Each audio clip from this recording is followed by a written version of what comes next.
going to talk about the American Academy of Pediatrics, and I am just incensed with them.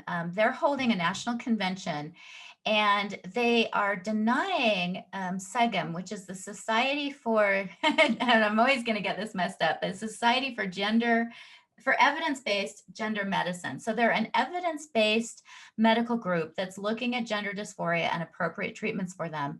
The American Academy of Pediatrics refuses to allow them to have a table, an information table at their national convention. And for those of you who aren't familiar with national conventions, this is a table within a room full of vendors and other participants who are just simply handing out information. They have tables from apparently the American Peanut Butter Association, from L'Oreal Makeup, but they're denying SEGM, the Society for Evidence-Based Gender Medicine, an opportunity to have an informational table at their conference. And to me, this is just another indication of how this gender industry is controlling things. And one of the things that I just wanted to talk about really quickly is that I have been in a position in a professional organization. And one of the things that people need to understand is that if you have someone who's willing to volunteer to do administrative stuff within a professional organization, that person can move up very quickly and have a lot of power. I was actually editing the professional magazine for my association while I was still a graduate student because I was willing to volunteer to do things, and they just kept handing me more and more stuff. So I, as a graduate student, had tremendous influence over what was published because I was the editor of this magazine. And I'm sure a professional society like the American Pediatric Society has a little bit more criteria than mine did. But nonetheless, if people are willing to do that administrative work, they have a huge amount of influence. So people will often say, well, the American Academy of Pediatrics is this huge organization full of lots of doctors. Of course, they must have looked into this and they must have good reasons for banning the Society for Evidence-Based Gender Medicine from this conference. The fact is, it's just a very tiny number of people who have a whole lot of control within this organization that are controlling the narrative. Well, that's what we saw with their transgender kids recommendation, right? Their policy statement that they put out. It was done by a 27-member task force, many of whom have ties to gender clinics, have financial ties. The main two people who wrote that policy, one of them works for Lurie Children's Hospital, which has a gender clinic. And so the other 60,000 doctors who are part of that organization had nothing to say about it. It was just this task force who put this guidance out. Yeah. And it's really shocking because SEGM, again, their whole goal is evidence. Their whole goal is to ground, to sort of figure this out. So to look at the evidence and then determine what appropriate interventions are. And, you know, on their website, it's all evidence-based. They go through studies, they analyze studies, they look for methodological flaws. These are doctors who desperately care about patients and want to give them the appropriate treatment. And the fact that they can't even get an informational table. I know Quentin Van Meter, who's a pediatric endocrinologist, has talked about submitting proposals to his professional organization, asking for an opportunity to speak on his impressions about what's happening, and they won't allow him. So basically, this is just incredible censorship. They're controlling the narrative and directing it in a way that harms children. Mm-hmm. Well, and this is a little bit of a side issue, but it's sort of the same thing happening. In 2020, Harvard was planning a homeschool summit, talking about homeschool, and some of Harvard's people like Elizabeth Bartholet are very, very critical of homeschooling. And they had this summit that was all about the harms and the difficulties and the problems associated with homeschooling. They were going to talk about the Homeschool Legal Defense Association, HSLDA, which is a major legal support organization for homeschooling, but HSLDA was not allowed to participate. And in fact, the location of the summit was private, was hidden. So nobody who wasn't invited could go there. It's the same thing. It's an organization deciding, we've decided what we believe about this, and we're not going to listen to anybody who has an alternate viewpoint. Wow. Marie, I'm confused. Are you saying that they have a problem with certain things that they believe are being taught? If I was to teach my nephews that there's only two sexes, I mean, what do they have a problem with? What are they concerned that I would teach children if I was to school them in my home? The main problem that the Harvard group has with homeschooling is that there's not state control over it, that there's not enough controls, that they think that parents are not competent largely to be able to teach their kids. And Elizabeth Bartholet said this in one of her articles criticizing homeschooling, that there's so many opportunities for abuse, that parents are not qualified, that kids are being taught things that do not align with state goals for citizenship. And frankly, many of the things that she complains about are also a problem in the public schools.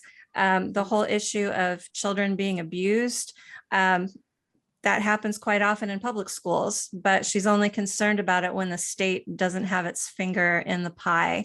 And again, why not talk about these things? There's nothing wrong with discussing those things. Those could be problems, but to say that the major organization that defends and supports and has a lot of data and research on homeschooling, HSLDA, can't even attend the summit.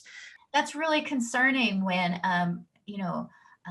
honest and informed debate is being denied. And that's what we see systematically, is that these organizations are not even allowing people to have the opportunity to question or debate or present evidence to the contrary.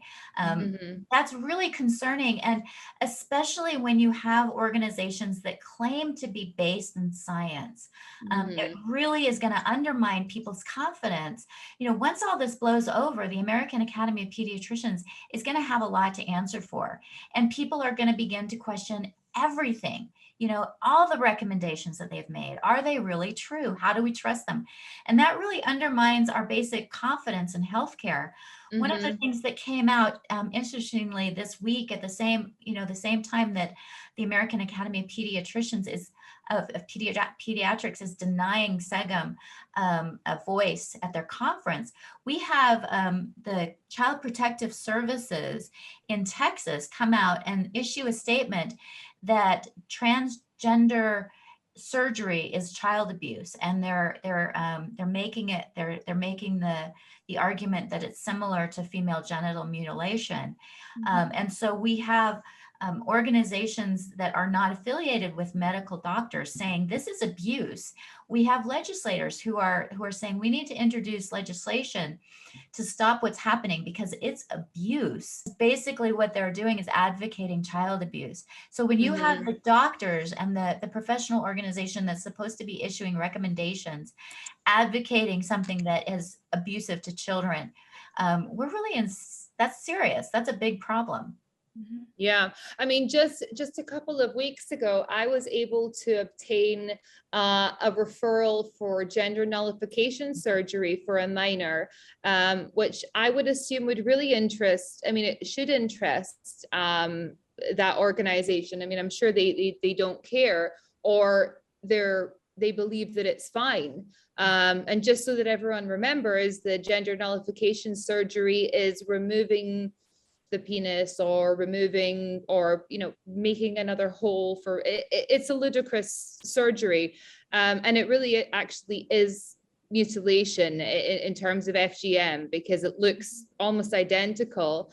So if anybody thinks out there, well, they're doctors, they could never possibly be wrong. If they don't want to speak to a group, it's probably for good reason. It's like, well, no, not really. I mean, only 10 years ago, you had massive conventions that were being funded by Purdue Pharma, who ended up getting millions of Americans hooked on OxyContin. I mean, you know, so we have to remember and think back that this is very recent history. And one would have to say, okay, why would we want to kick out any organization for wrongthink?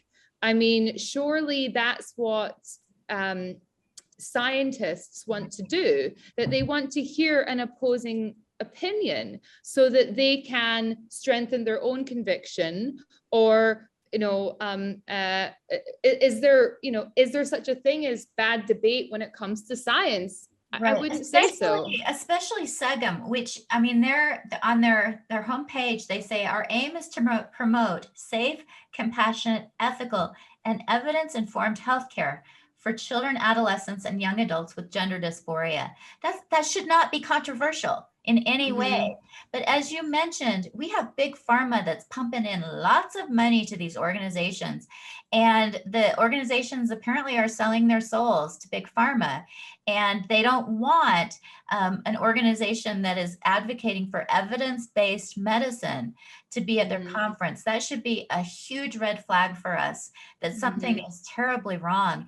The thing is I have heard that there have been surveys of pediatricians asking them whether or not they approve the American Association of Pediatricians stance on this. And the vast majority of pediatricians do not approve. And so this organization is claiming to represent all these pediatricians when in fact it doesn't. It's in fact representing big pharma. But we have to be so careful, because what other organizations, what other advocacy groups are they promoting when there's science out there to suggest that it's dangerous and damaging? And that's where, I mean, we really have to question whether or not, you know, who is it that we get information from now? Who is it? Absolutely. And we cannot trust big organizations that are being funded by big pharma. We also cannot trust the ACLU.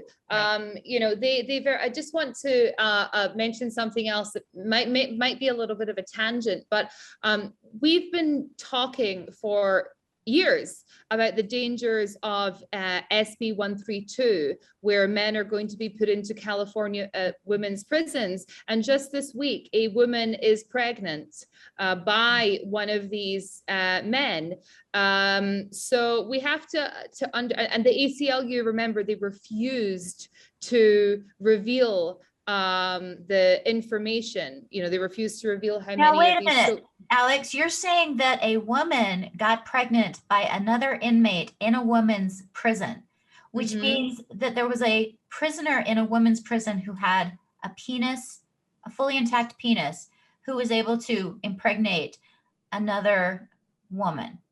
Yes, this is something that we've been talking about we've been talking about it rather hypothetically for the past 5 years. How long has this been an issue? Quite a while. And then Scott Wiener and Gavin Newsom introduced the most sweeping legislation in January 2020. And there's been so many letters received from women saying, please don't, from incarcerated women, saying, please do not transfer these sex offenders to my jail. Please do not. I'm very afraid. And handwritten letters that are out there.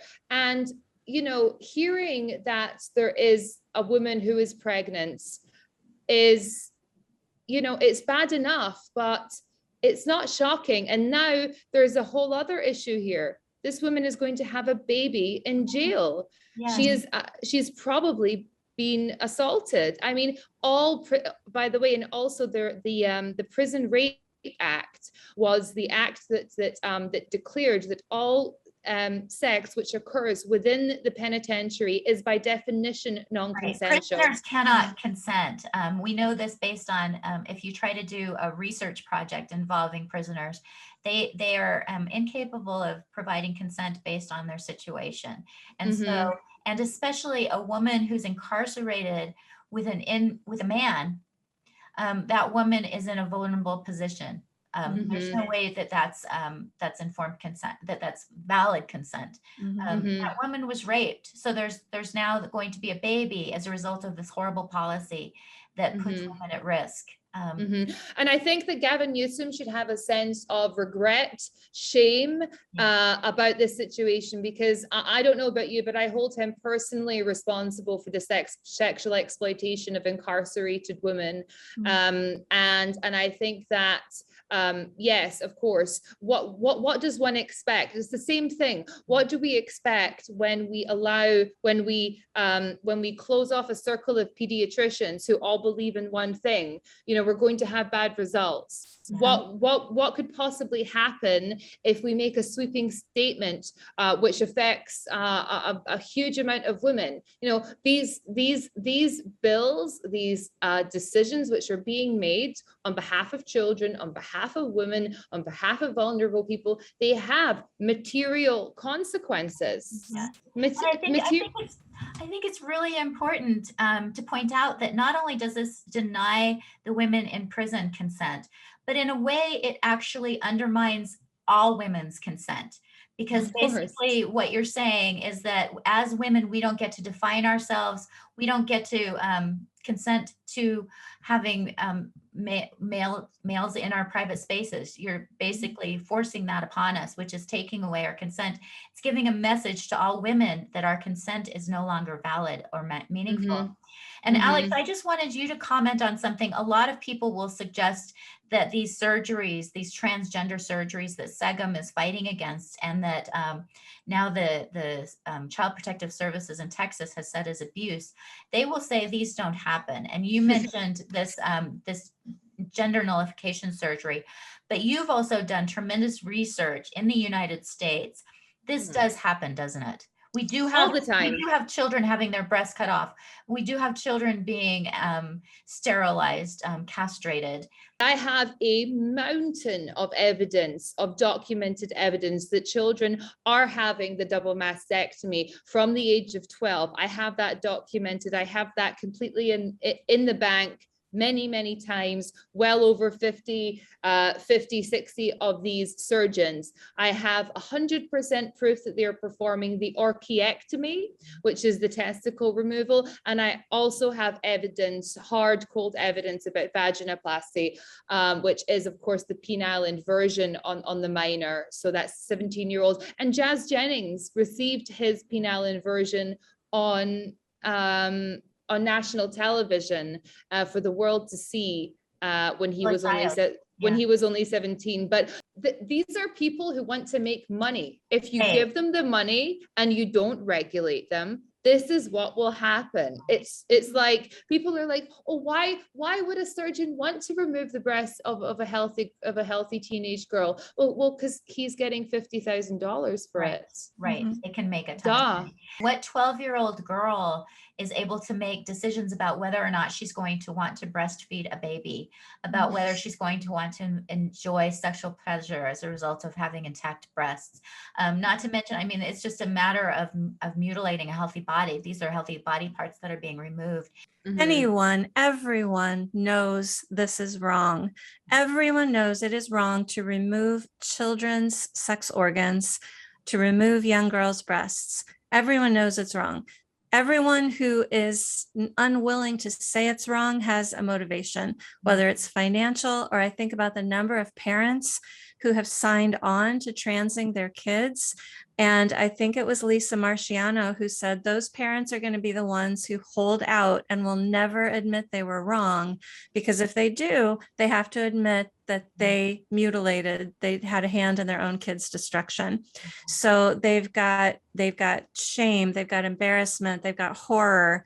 These are reasons why people won't admit the truth. But the American Academy of Pediatricians, they want the money. Yeah, they don't want to get in trouble with big pharma. And they know every doctor knows this is wrong. So they won't admit Maria, what can we do? Because I feel like, again, this is a lot of dismal news. It's very I don't know, just bewildering that the American Academy of Pediatricians has been willing to sell out to big pharma. But we can contact them and we can exert pressure. What ideas do you have about how people watching this can fight back? Well, I think we need to support organizations like SEGM and like the American College of Pediatricians, which is an organization that is also based on taking care of kids from the perspective of the Hippocratic Oath, first do no harm. And so we need to be supporting those organizations, SEGM and the American College of Pediatricians. We need to be making our voices heard. We need to be write to the American Academy of Pediatricians and tell them what you think about this. Call them out on it, ask them for evidence. People have got to start stepping up and using their voices. We all have a voice, no matter how unimportant you think you are. You can write a letter, you can put a stamp on it, you have a voice. And it's Absolutely. powerful. I think people don't realize that if we got 50,000 people to write to the American Academy of Pediatricians and saying, we don't trust you anymore because you're advocating harmful interventions, it would have an impact. Can we give the address and the contact information? Yeah, at the I'll end of this definitely do video? that. And also I would encourage people to contact the prison systems that are allowing men to infiltrate women's prisons where women are vulnerable. We know that that's happening in California and Washington. I believe it's also happening in Idaho. We need to contact those states and say, this is unacceptable. We need to protect women, and we need to uphold women's ability to consent, which is being degraded by these actions. And we also need to vote out the politicians who are doing this stuff, the politicians who are passing these laws and these bills that harm children and harm women. They need to be out of there. They need to be out of there right now. We need to stop worrying about, I'm a Democrat, I'm a Republican. We've got to get out of those silos. We've got to look at what they are doing and say, no, this is unacceptable, and I'm not going to vote for you. Yeah. And even just to prove that point, I encouraged a friend of mine who lives in California to vote for Bruce Jenner. To vote for Bruce Jenner, because I don't believe that Caitlyn Bruce Jenner will support the laws that Gavin Newsom is supporting. So that's how far I'm willing to. Yeah, really how ironic go. is that? How ironic is that we would rather have an autogynephilic male in there who actually understands that there's a difference between men and women, who understands that it's unfair for men to participate in women's sports, who understands that it's a danger for men to be put in women's prisons. How absurd is that we would want, Bruce Jenner in office rather than Gavin Newsom? Yeah. That's also commentary. If somebody is a parent and you have gone down the route of listening to doctors, and your child is on puberty blockers, we understand how that happens. We understand that parents get totally railroaded into this. And if that has happened to you, contact Partners for Ethical Care. We want to hear from you. You don't need to feel ashamed or bad. We understand that you can get railroaded completely. Somebody starts saying your daughter's going to commit suicide. I understand you act emotionally from that, and maybe you didn't have, you trusted your doctor. So come to Partners for Ethical Care. If you're a parent and you're very concerned about if your child has suddenly announced that they're non-binary, which I know is happening a lot more and more these days, come to Partners for Ethical Care. We want to help. We want to put you in touch with the resources. We run a 24-hour chat line where we do want to hear from you. We do want to help. And we just think something I just want to say to everybody is that systems which are corrupt and evil and bad have been abolished before, and we will manage to see this through. Slavery wasn't here to stay, and the gender industry and the exploitation of children through the gender industry, it will not be here to stay. So we don't need to accept it. No, and the more we can stand up now, I feel like every day that we're silent is more children who are damaged by this ideology. And so it is really important. And I know there are people who are, they've never done any political action before. They're kind of nervous about it. They're afraid to do it. It really is as simple as sending a letter or an email or making a call. It's that simple. You can change, you can make a difference. If we get enough people willing to call this out and say the American Academy of Pediatrics needs to change its policies, that we cannot support them, that we'll stop taking our children to pediatricians who support this ideology, it will make a difference. And I want to say that was me. I have never been an activist type person. I've never been somebody who picketed and sent letters and did that sort of thing. But for me, it started with seeing what was going on in my school district and what was happening to kids in my school district. And I started going to school board meetings, and that was where it started for me. And if I can do it, you can do it. This is not in my wheelhouse by nature, but if I can do it, anybody can do it. And we will put some contact information in the description about this video so that it's easy, because I know sometimes it's hard to even like, oh my gosh, I just have 5 minutes and I just want to do something really quickly. We'll try and help you do that, because it's that important. We need to have at least a debate about this. We need SEGM to have a place at the table so that they can present evidence-based information about what's best for these children. Until that happens, these children are getting the wrong care. They're getting very damaging care that's gonna, harm them for the rest of their lives. Mm-hmm.